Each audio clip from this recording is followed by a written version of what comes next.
This is Natasha Bettyfield between the raindrops on the Source 1575, 731. We have Commander's open line right now. We have a couple new faces here. Good morning, gentlemen. Good morning. I'll introduce everybody. We have 35th Fighter Wing Vice Commander. That's Colonel Matt Dana. Hi. Good morning. Good morning. How are you Happy doing? to be here. Yeah? Doing well. Awesome. And then we have Colonel Mike Griffin, 35th MSG Commander. Good morning. Good morning, Spartacus. How you doing today? I'm fantastic. As always, your favorite day always ends in Y, right? It does. And today does. It's Thursday.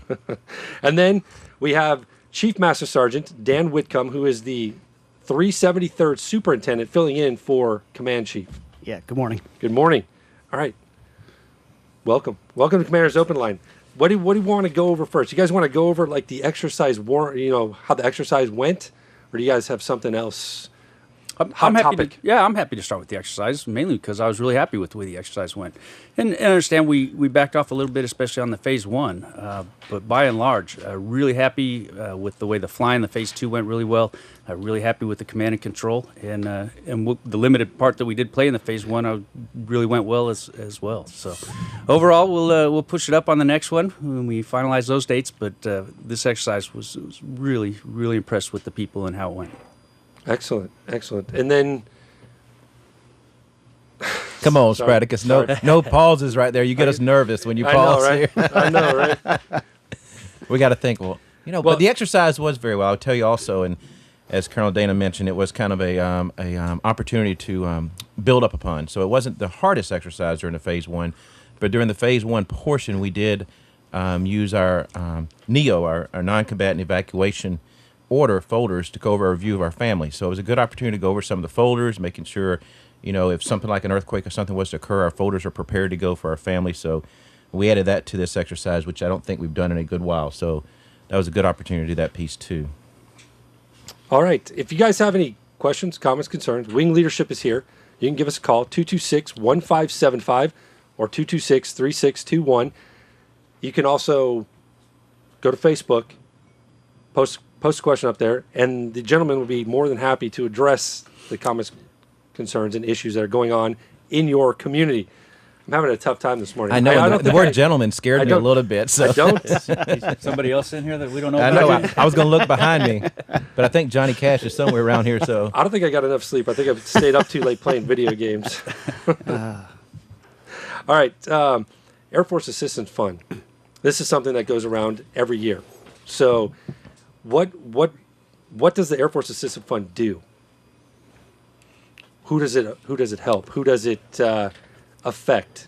Well, I'll start with that. The Air Force Assistance Fund is one of those campaigns that really helps a lot of the airmen on the actual base where you make the contribution. So, the Combined Federal Campaign, you can spread out your donations over a variety of different fundraisers. However, the Air Force Assistance Fund, a lot of it goes, if you donate to the Air Force Aid, a lot of that is actually used on the base itself.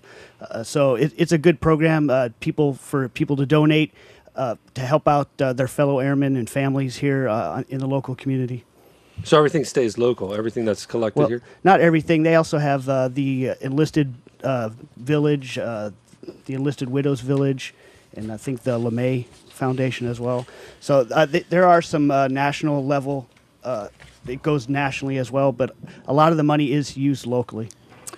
Yeah, from the when we opened this last week, I don't remember the exact amount raised. I can never remember that number, but it was somewhere well over $100,000. But what I do remember is we ended up with $109,000 right back here at Misawa to folks on Misawa. So the vast majority of the money does end up being used by folks here on Misawa Air Base.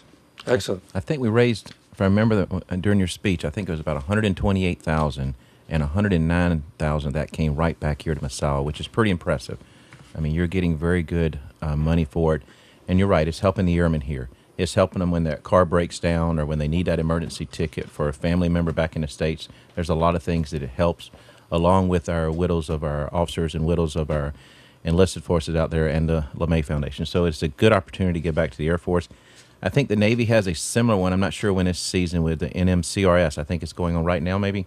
The Navy, Marine... Corps Relief Society. Corps Relief Society. There it is. There you go. It is a similar to that. I'm sorry. I got that Air Force gray-greenish on right now. So I didn't know the Navy terminology. My bad. I'm sorry. Now, you guys there's always a goal for this. So what is the goal this year? The goal is $100,000. It's our published goal, but I really believe we can and will raise more. So the than published that. goal is like 100,000, but like Jerry Lewis always said at the telethon, you want to raise $1 more than you did last year. I think the over/under is probably around 125. I bet we can get to 125. Sounds good. Let's Sounds do good. it. Staying on the money issue here. We have road tax season coming up. This is always big in April. And you guys, the base supplies this wonderful opportunity where you get it all done in one place. You don't have to drive the hatch. You don't have to go anywhere else. You bring them on base, and they take care of it right there. We do. We do it in the, I think it's in the second floor of Cafe Mokoteki upstairs. Yep. And we do it for the entire week. And we try to do it by alphabet to have a little bit of control. It's not required, but we try to do it by alphabet Monday through Wednesday. And Thursday and Friday are kind of make-up days to catch up. But you're right. It's a good time, opportunity rather than going all the way to Hachinohe.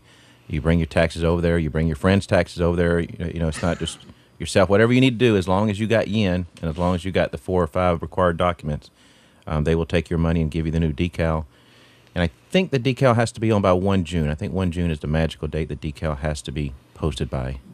Now, if you don't take care of it here when they have it up the 15th through the 18th, how do you take care of it? Or the 15th through the 19th? How is that taken care of? You have to go location Hachinohe. I do not know the specific location. The security forces can tell you that directly, but you would have to go to the Hachinohe district and go there and do it. And it would be a little more challenging because it'd be for the Americans on the base. You know how sometimes it is hard to go within our own to get your driver's license and stuff. You wait in a long line. You have to go this checkpoint, that checkpoint, this checkpoint. You'd have to do very similar, plus it's in a different language, so you have some little more challenges. But this is a great deal we do once a year. Yes, I have challenges with English. English is hard enough for me, so but it's a great opportunity to do it. Bring in exact cash if you can. I think it ranges somewhere between $12,000 to $29,000, depending upon your license plates and your vehicles. Yeah, that's the thing. It's yen only, right? Yen only. There's no cash, no credit cards. Yen only. Yen so you got to only. go pull the yen out. Pull the yen out because if you got an ATM card, you probably can only get so much yen a time, so you may have to do it over series, or stop by the community bank or one of the banks and get some change money, or through the I want to say the club does it too. You can write a check at the club and get yen also. If you'd like information about that, you can actually contact Pass and Registration. That's 226-3995. Once again, annual road tax information, 226-3995. They're coming in, what is it, 2 weeks from now, the 15th through the 19th. They're going to be at they're going to be at the Mokoteki Community Building. So you can take care of your road tax there. And like we were saying, you can pay the tax for a friend. You don't need a power of attorney for it. All you need is just the paperwork for the car. And the money. And the money. And the money. You better get the money from the friend. Show me the money. Yeah, and again, I do want to emphasize that because there was some question on power of attorney and requirements, and it is, if you've got the paperwork and the cash, you can register any of your friends' cars if they're out of town. Excellent. All right. We're going to take a quick music interlude. If you guys have any questions, comments, concerns, give us a call, 226-1575. That's the number. Also, 226-3621. You can go to Facebook, drop your question on there. The gentlemen are, should I say gentlemen? That's fine. The gentlemen are here from the Wing leadership. They're here to answer your questions, comments, and concerns. That's how I should have said it. Here's Pink. I'm going to try a little harder.